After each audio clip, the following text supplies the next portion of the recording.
Every year, thousands of individuals or leaders who work in summer camps and community-based organizations use the Play It Fair toolkit. The toolkit not only serves to enrich their programs with activities that are fun, but it also helps to promote positive behavior with children.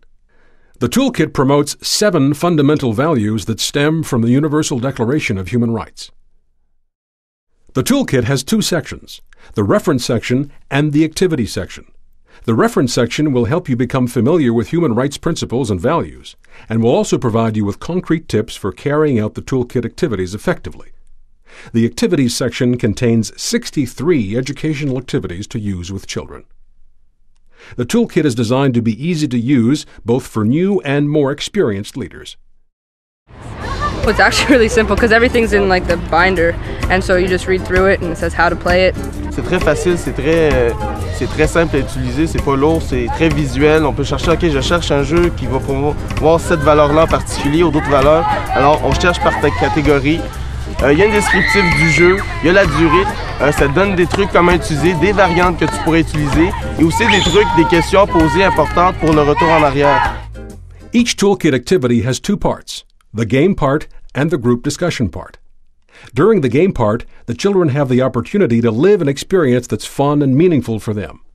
Then in the group discussion part, the children have the opportunity to share with the group what they experienced during the game, to reflect on what happened, and to suggest concrete ways to promote human rights values in their daily lives. Depending on the age of the children, the game part can last anywhere from 5 to 20 minutes, and the group discussion anywhere from 3 to 10 minutes. Leaders are encouraged to use the toolkit regularly to help prevent issues, or as an intervention tool when issues arise. Bien, premièrement, les animateurs se servent énormément de la trousse comme un outil. Donc, quand ils ont besoin de faire une intervention au groupe concernant un problème quelconque, ils savent qu'ils peuvent trouver de l'information ou le problème peut-être dans le cartable, trouver un jeu pour qu'ils puissent alimenter la discussion au groupe. Que ce soit même des fois avec un jeune ou avec 2, 3 jeunes ou tout le groupe, les autres ils se disent on va prendre le problème, on va l'amener au groupe, qu'on puisse en discuter ensemble et trouver les solutions ensemble. Et là, évidemment, des fois, en voyant un peu comment ça fonctionne dans les groupes, les animateurs se disent on peut faire de la prévention aussi. They learned all different types of skills based on the different games. They learned to cooperate, they learned to listen to each other, because if we look at behavior in a whole, it usually comes from the basis of feeling angry or feeling upset. So if they learn how to communicate that and learn how to listen of something like that from somebody else, then it helps to resolve conflicts a lot faster. To make sure that the children have fun and participate actively, it is important to select activities that correspond to their needs and interests. The toolkit has 3 different indexes so that you can select activities either according to the age of the children, or the values you want to promote, or the type of issue. The summary box at the beginning of each activity contains key information such as the time, materials needed, and values promoted. Preparing for the activity is important, and it's generally easy because most of the games require little or no materials. All you need to do is read the game sheet to make sure you understand the game well and to choose a few questions for the group discussion.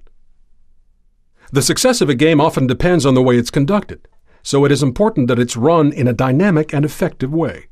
When explaining a game, make sure that all the children can see and hear you well. A good way to do this is by having them sit in a circle. Explain the instructions in your own words. Use simple words and give examples or do a demonstration. Invite the children to ask questions. You can also ask them to re-explain the game instructions to be sure they have understood. If you need to form teams, use a method that ensures nobody is picked first or last. A good way to make 2 teams is to assign the number 1 or 2 to each child and then form a team of all the 1s and another team of all the 2s. To ensure that a game goes well and is a pleasant experience, the leader needs to be aware of their own behavior towards the children. So, during the game, participate enthusiastically and encourage the children. Remind the children of the instructions or safety rules if necessary. And pay close attention to how the game is going and to the children's attitudes so that you can refer back to these key elements during the group discussion. After the game, the group discussion allows the children to share what they've experienced. The group discussion has 3 parts. The heart questions invite the children to talk about how they liked the game and the feelings they experienced. The head questions invite the children to reflect on their behavior during the game and to make connections to human rights values. The hands questions invite the children to propose concrete ways to incorporate these values into their daily lives. The role of the leader during the group discussion is to encourage and facilitate the exchange of ideas. The most important thing is to give the children the opportunity to express their opinions and to be listened to by the group. It's not about getting all the right answers. The group discussion aims to promote the development of positive attitudes, self-esteem, active participation, and to reinforce the children's sense of responsibility. Leaders who used the toolkit shared with us their top 10 tips for conducting a successful group discussion. 1. Prepare 3 or 4 simple questions in advance based on those suggested in the activity sheet. 2. Right after the game, invite the children to sit in a circle, ideally in a quiet place. 3. Decide as a group how to ask for a turn to speak, for example, by raising your hand or using a talking stick. 4. Start the discussion with a simple question such as, "How did you like the game?" 5. Ask the questions in your own words. Use simple language that's easy to understand. 6. Give the children time to think and respond. 7. Encourage the children to discuss their ideas, but don't force them. 8. Be enthusiastic during the group discussion and listen carefully to the children's answers. 9. Be aware of your body language and encourage the children through non-verbal cues. 10. Congratulate and thank the children for their ideas and their participation. Leaders who are just starting to use the toolkit should keep in mind that it isn't always easy to conduct a successful game and group discussion.